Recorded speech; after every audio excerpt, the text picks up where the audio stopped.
કોઈનું પણ ક્યારેય અહિત થાય વિચાર જ નહીં કરવાનો. કદાચ એને તમારા પ્રત્યે ખોટું કર્યું તોય મોટું મન રાખવાનું, તોય ખાનદાની રાખવાનું, તોય કહેવાનું તારે પ્રેમથી જ્યારે જરૂર હોય કે કામ હોય તો કહેજે. નહીં તો રાત્રે 12 વાગે રોડ ઉપર ટ્રાફિક બંધ થાય ત્યારે બધા કૂતરાઓ રોડ ઉપર આવી જાય અને પછી ઝઘડતા, અને બસનો અવાજ આપણને 5મા 7મા માળ સુધી સંભળાય છે. રાત્રે અંધારામાં કૂતરા બસે અને દિવસે કોર્પોરેટ ઓફિસમાં 35મા માળે આપણે બેદરકું. Then who will tell you that you are civilized? Who will tell you that you are cultured? Who will tell you that you are educated? તમે ભણેલા છો, સિવિલાઇઝ છો, કલ્ચર છો, મતલબ શું? જો ખાનદાની અને સંસ્કાર ના હોય તેની કોઈ કિંમત જ નથી. એ ત્યાં રાત્રે ઝઘડે, દિવસે આપણે ઝઘડીએ. એ બિચારો અડધો ટુકડો રોટલા માટે ઝઘડે અને આપણે 2 પડીકા માટે ઝઘડીએ. બે સરખું. At the end of the day it is the same thing. તો વિશ્વસનીયતા માટે આ ખૂબ જરૂરી છે. ત્રીજી વાત આઈડિયલ્સ ઓફ ફેથ માટે સમજવાની, સારી વ્યક્તિ, સારી સંસ્થાઓ, સારી પ્રવૃત્તિ, એનો સંગ રાખવાનો પ્રયત્ન કરવાનો. તો વિશ્વાસ ધીમે ધીમે તમારામાં પણ વધશે, અન્ય લોકો માટે, અને અન્ય લોકોને તમારા માટે પણ વિશ્વાસ વધે. A man is known by the company he keeps. તમે કોની સાથે ઉઠો બેઠો છો, કોની સાથે વાતચીત કરો છો, એની પરથી તમારો નિર્ણય થશે. એમ સારી વ્યક્તિ, સારી સંસ્થાઓ, સારી પ્રવૃત્તિ સાથે તમે જોડાયેલા હોય. આપણે નોકરી ધંધો વેપાર કરીએ, પરિવારને સાચવીએ, સંબંધોને સાચવીએ, આપણે સંતાનોનો સારામાં સારો ઉછેર આપીએ, પણ at the same time the type of the people that you associate with, એ તમારું કેરેક્ટર નક્કી કરશે. એટલે સંગ સોબતથી તમારા જીવનમાં બહુ જ મોટો ફેર આવી શકે, એવા સ્થાનોમાંથી બહુ જ મોટો ફેર આવી શકે, અને તમે વિશ્વસનીય બનો. તમારામાંથી ઘણા બધા અક્ષરધામ જોયું હશે, ગાંધીનગર અને દિલ્હીમાં. Just raise your hands if you have seen Akshardham, Gandhinagar કે Delhi. Like most of you. Delhi Akshardham 2005માં થયું. 110 એકર જમીન ઉપર યમુનાના કિનારે છે. એ યોગીજી મહારાજનો સંકલ્પ તો ભવ્ય થયો, અને પ્રમુખ સાહેબના સંકલ્પે અત્યારે અમેરિકામાં રોબિન્સવિલ, ન્યૂ જર્સીમાં 265 એકર ઉપર અક્ષરધામ થાય છે, જે 2021માં ઉદ્ઘાટિત થશે. અને એ થશે ત્યારે મુસ્લિમો માટે જે મેક્કા છે, ક્રિશ્ચિયન્સ માટે જે વેટિકન છે, એ હિન્દુઝ માટે અક્ષરધામ થશે. એટલું ભવ્ય 265 એકર ઉપર કેમ્પસ છે. આઈડિયલ્સ ઓફ હ્યુમન લાઈફ. તો 2005માં થયું. આજ દિવસ સુધીની અમારી એવરેજ આવી 17,000 વ્યક્તિ પર ડે, 17,000 ફૂટફોલ્સ પર ડે છે. અને અમે અત્યાર સુધીમાં લગભગ 100 જેટલા પ્રેસિડેન્ટ્સ અને પ્રાઇમ મિનિસ્ટર્સ ઓન પાવર અક્ષરધામમાં આવી ગયા. જનરલ વિઝિટર્સ માટે પણ અમે સજેશન બોક્સ મૂક્યો છે, ઓપિનિયન બુક મૂકી છે. અને અમારા સ્વયંસેવકો રાત્રે જોવે આખા દિવસનો કાર્યક્રમ, અને બધા મહેમાનો વિદાય લે અને અક્ષરધામના દરવાજા બંધ થાય પછી સ્વયંસેવકો જોવે કે કોઈએ કઈ સજેશન આપ્યું. ઘણી વખત નાના માણસનું પણ મોટું સજેશન આવી જાય. એમાં હું 2006-07ની વાત કરું છું. તે વખતે આ બધા પ્રસંગો અમે યાદ રાખવાનો પ્રયત્ન કરતા અને યાદ રહેતા. હવે તો બહુ વધી ગયા, એટલે અમારે તે પણ યાદ નથી રહેતા. એક જનરલ વિઝિટર્સ બુકમાં એક વ્યક્તિએ પ્રસંગ લખેલો कि मैं बहुत छोटा व्यक्ति हूं, मेरी उम्र 50 साल की है, मैं हरियाणा के एक छोटे से गांव में रहता हूं. हिंदी भाषी व्यक्ति है, हिंदी में लखे. मेरा व्यवसाय ये है कि मैं रोज सुबह अपने साइकिल में दूध के कैन लेके घर घर जाके दूध बांटता हूं. दिल्ली तो मैं सिर्फ जीवन में 2 दफा आया हूं. एक बार हमारे गांव में कोई बड़े घर में शादी थी, तो मैं बारात में आया था. दूसरी दफा आज सबने बोला चलो अक्षरधाम देखने के लिए चलते हैं, इसलिए अक्षरधाम आया. यहां आया, यहां की प्रदर्शनी सब देखी, बहुत प्रेरणा मिली.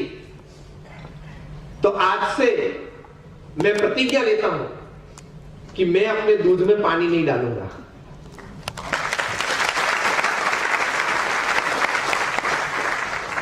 એને પ્રતિજ્ઞા લીધી. ગામમાં 80 ઘર, બહુ નાનું ગામડું, અને એ લોકો 3 દૂધવાળા. એને ઘર ત્યાં ગામમાં જઈને વાત કરી, મેં આવી પ્રતિજ્ઞા લીધી. બીજા 2 દૂધવાળાને પણ પ્રેરણા થઈ. અક્ષરધામમાં એમને આવી પ્રતિજ્ઞા લીધી. એટલે અમે હસતા હસતા વાત કરી છે કે હરિયાણાનું એ નાનું એવું ગામડું, ત્યાં બધા લોકો આજે પાણી વિનાનું દૂધ પીવે છે ને, થેન્ક્સ ટુ અક્ષરધામ. લોકો કે મંદિરથી શું થાય, મેં તમને એક નાની ઝલક આપી, ઘણું બધું થાય. આ પ્રસંગ એટલા માટે કહ્યો કે તમે એવા સારા સ્થાનોમાં, એવી સારી વ્યક્તિઓ સાથે સદવિચાર જ્યાં હોય, ત્યાં તમે થોડોક સમય પણ ગાળો તો it has the power to inspire you. એનામાં તાકાત છે કે તમારા જીવનમાં 2-4 સદગુણો ઘુસાડી દે, તમારા હૃદયમાં એવા 2-4 સદગુણોને સ્થાન આપી દે, જેથી તમારું જીવન કંઈક જુદું બની જાય. સમજી લો, હવે બધા જ બુદ્ધિશાળી છે, બધા જ ક્વોલિટીને ઓળખી શકે છે, પછી પ્રોડક્ટ ની હોય એક માણસ ની હોય.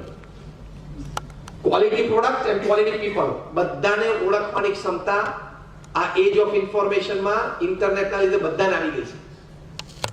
Yes or no? બધાને આવી ગઈ છે. એટલે તમારા બ્રાન્ડેડ ક્લોથ્સ ને બ્રાન્ડેડ જ્વેલરી અને બ્રાન્ડેડ શૂઝ ને બધું છે ને, it will not make up your character. Maximum it can make up is your personality, not your character. Personality અને કેરેક્ટરમાં બહુ ફેર છે. આપણે મિસજજ થઈ જઈએ છીએ. પર્સનાલિટીમાં અને કેરેક્ટરમાં બહુ જ ફેર છે. આ બધું તમે બ્રાન્ડેડ ઉપરથી નીચે સુધી બધું શણગારો, એ બધું બહુ તો તમારી પર્સનાલિટી ડેવલપ કરે, કેરેક્ટર ડેવલપ ના. કેરેક્ટર તો આ સદગુણો જોઈએ.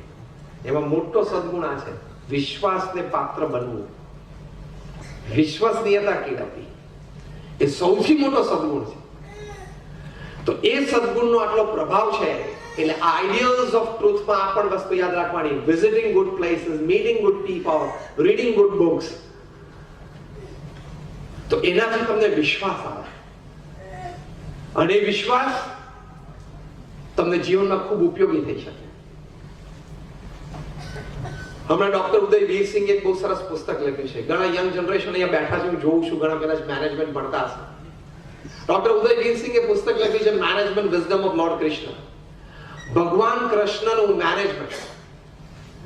એમાં ડાબી બાજુના પાને એમણે મોસ્ટ મોડર્ન મેનેજમેન્ટ થિયરીઝ બધી જીમ કોલિન્સે લખી હોય, સ્ટીફન કોવીએ લખી હોય, કેન બ્લેન્ચાર્ડે લખી હોય, ઓગ મેગ્નિનોએ લખી હોય, એન્થની રોબિન્સે લખી હોય, શિવ ખેરાએ લખી હોય, એ બધી થિયરીઝ લખી છે.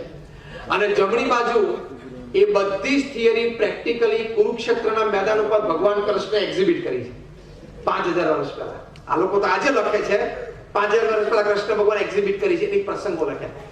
Today it is accepted as a ready reference and first reference across B schools in America and Europe. હવે તમને ભાગવતમાં વિશ્વાસ ના હોય અથવા તો શ્રીમદ ભગવદ ગીતામાં વિશ્વાસ ના હોય, પણ તમે ડોક્ટર ઉદય વીરસિંહને વાંચો તો તમને બધો વિશ્વાસ બેસી જાય, કારણ કે એને મોડર્ન રીતે રજૂઆત કરી છે. તો આ વિશ્વાસ છે. પહેલી વાત આપણે કરી કે તમને આપણા સત્શાસ્ત્રોમાં, આપણા મંદિરોમાં, આપણા સાચા સંતોમાં વિશ્વાસ આવશે ને બધે ઠેકાણે આવવા મળશે. Remember, 5% wrong does not make 95% wrong. Yes or no? કોઈ પણ ક્ષેત્રમાં 5% ખરાબી હોય એટલે 95% એ ક્ષેત્ર ખોટું છે એવું ના માની લેવાય. તમારે એક મોદી ને એક ચોકસી ઉભા થાય આખી ડાયમંડ ઇન્ડસ્ટ્રી ખોટી નથી થઈ જતી, આખી જ્વેલરી ઇન્ડસ્ટ્રી ખોટી નથી થઈ જતી. કદાચ બીજા એક બે ઉભા થાય, તમારી દેશી ભાષામાં શું બોલો તો ઉઠી ગયો, ઉઠી ના ગયો, કેટલાને સુવડાવી ગયો એમ બોલે.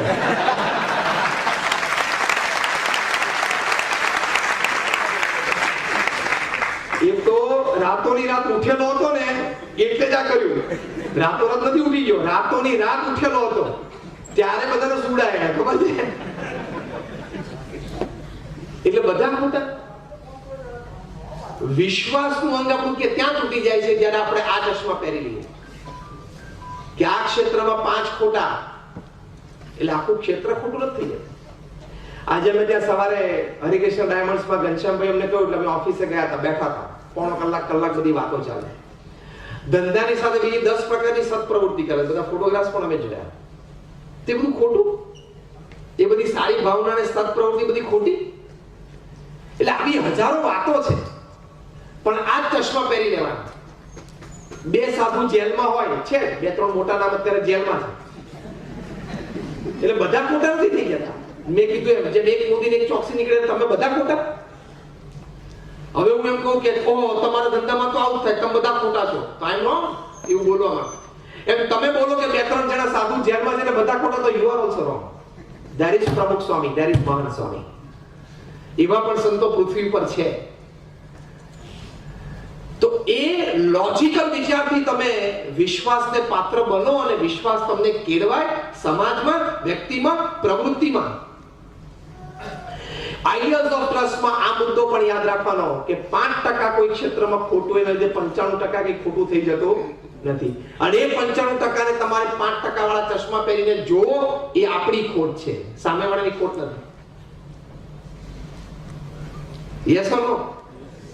તો એ વિશ્વાસ જલ્દી ઉડી ના જવો જોઈએ. અમે એક વખત એક જગ્યાએ ફ્લાઇટમાં ટ્રાવેલ કરતા હતા, અમારી સાથે કોમાં એક પેસેન્જર બેઠા હતા, ભણેલા હતા, હોશિયાર હતા, બહુ મોટી ઇન્સ્ટિટ્યૂટમાં, government of Indian institute, he was a very senior scientist. એ મને કે સ્વામી હવે ધર્મ ઉપરથી વિશ્વાસ ઉડી જાય છે. મેં કેમ? તો કે આ થયું, આ થયું, આ થયું. પછી મેં એમને આ ગણાવ્યું, ઘણા બધા ક્ષેત્રોમાં ખોટું થયું છે, 5-10% તો બધે થાય. પછી મેં એમને પ્રશ્ન પૂછ્યો કે સીતાજીને ઉઠાવી ગયા એ રાક્ષસ હતો કે સાધુ હતો? Tell me. તમારે કંઈક આખું વાક્ય બોલવું પડશે, આ બેમાંથી એક તમે નહીં બોલી શકો. યસ ઓર નો? રાક્ષસ હતો તો એ સાધુના રૂપમાં આવ્યો, એટલે સાધુ ખોટા થઈ ગયા. આપણે જાણીએ છીએ કે રાક્ષસ હતો તો એના કપડા પહેર્યા, અને તે દિવસથી આખી દુનિયાને ખબર પડી કે સારામાં સારા કપડા જો દુનિયાને છેતરવા માટે હોય તો આ છે.